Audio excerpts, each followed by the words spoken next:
You both clearly, you know, it's a bit like, okay, we know, sorry, I know it's good to try and sort these things out and everything, but at the same time, like I said, we want to get on with making the project work and the film and discussing how the film's going to work, rather than discussing, like, kind of sort of worrying about that too much. I think it is an element though, and it is important. It is important. Needs to be clear from the start, and then that means we can progress. Okay, it is important, but like at the same time, it's pissing you off. Should just. I think it's good. It's good. It's good to get it clear. Well, but, why like, don't we? Why we all know we're interested in different things.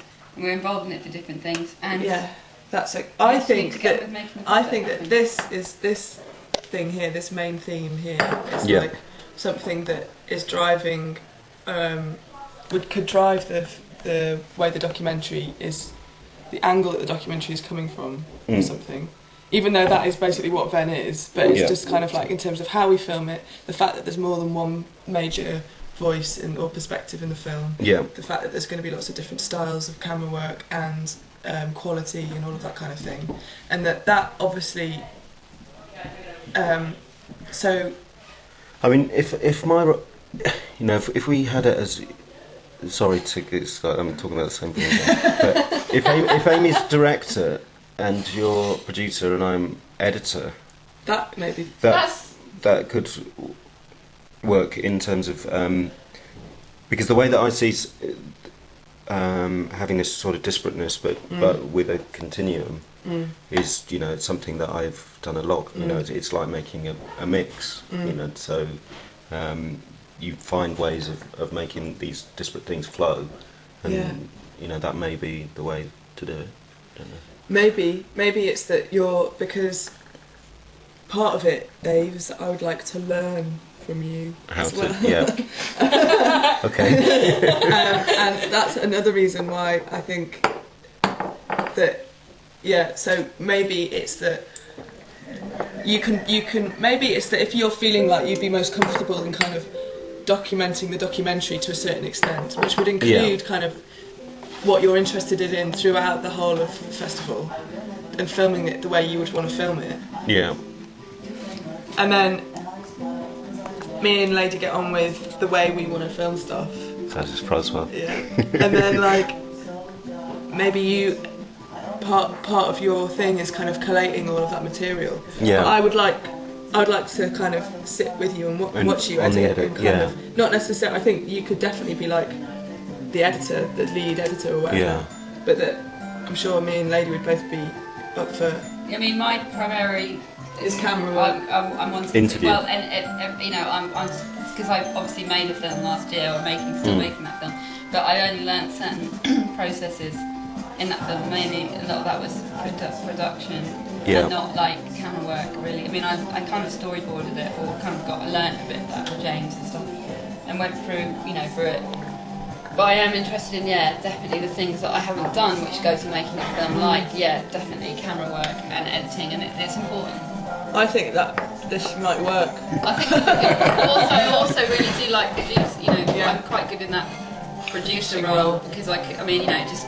I kind of just because I can just good with people. So that means getting like the camera, one of the cameras, and the things that. But I think doing. Okay. So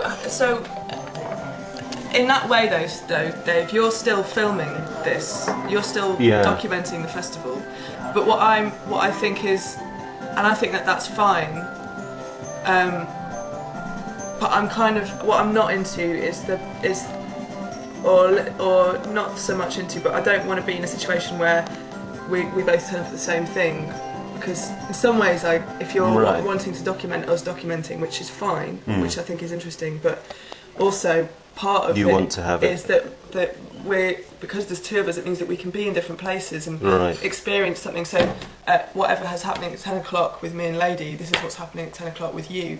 Okay. I'm interested in that as well. I can split between, if I can kind of... If you're the interviewer, you can be with a different camera person each time.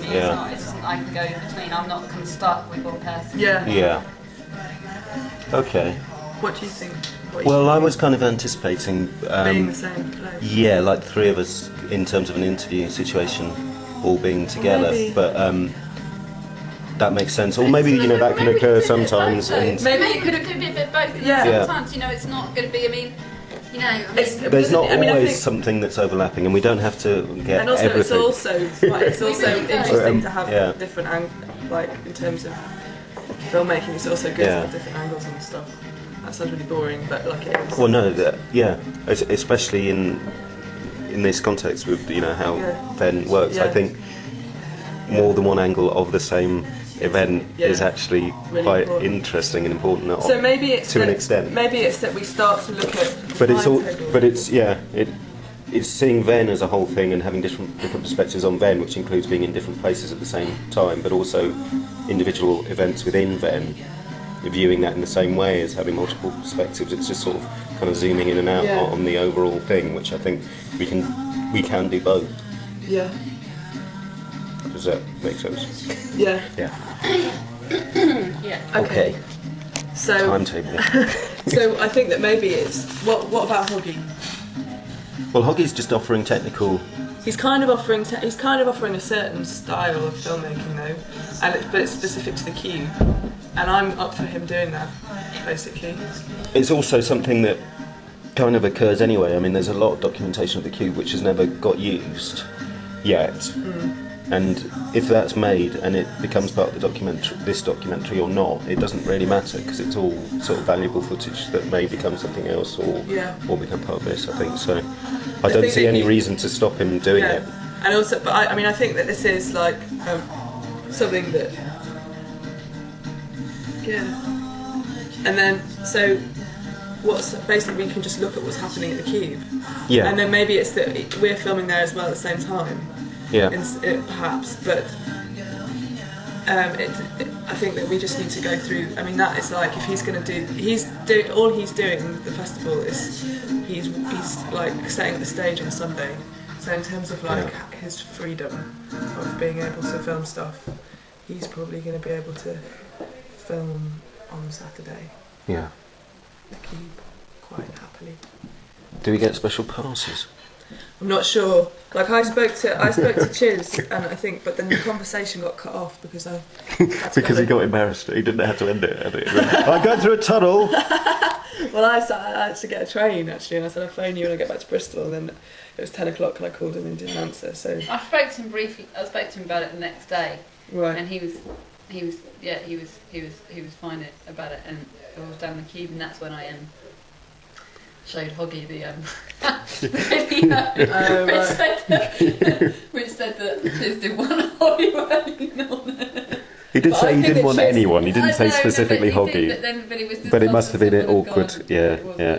Well, basically, the thing is, I don't think it's Chiz. I don't think Chiz doesn't want people to be involved with it.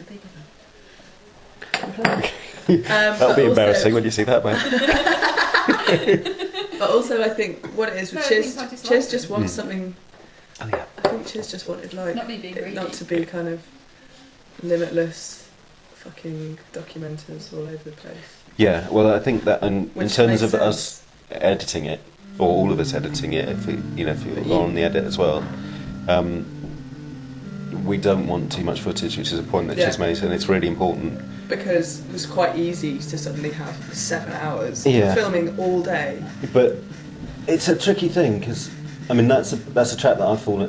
Because I like to sort of collect stuff in general. No. And, in order to do a good DJ set, you need to have lots of records, and you need to know them all well, and then it's how you approach them. And so there's, on the one hand, you want lots of material to work with, and on the other you can actually make something really good out of a small amount of material, and sometimes better, because you're forced to sort of think about the process of construction more. But I think that's in a situation like but in a situation like this, you don't know when it's going to happen, when the good thing's going to happen, and you want the camera to be rolling when it does, so you capture that. So in a way, it's good to have too much footage, but then just not use a lot of it. But on the other hand, it's good to have not too much footage because you've got to trawl through it all. So I think if we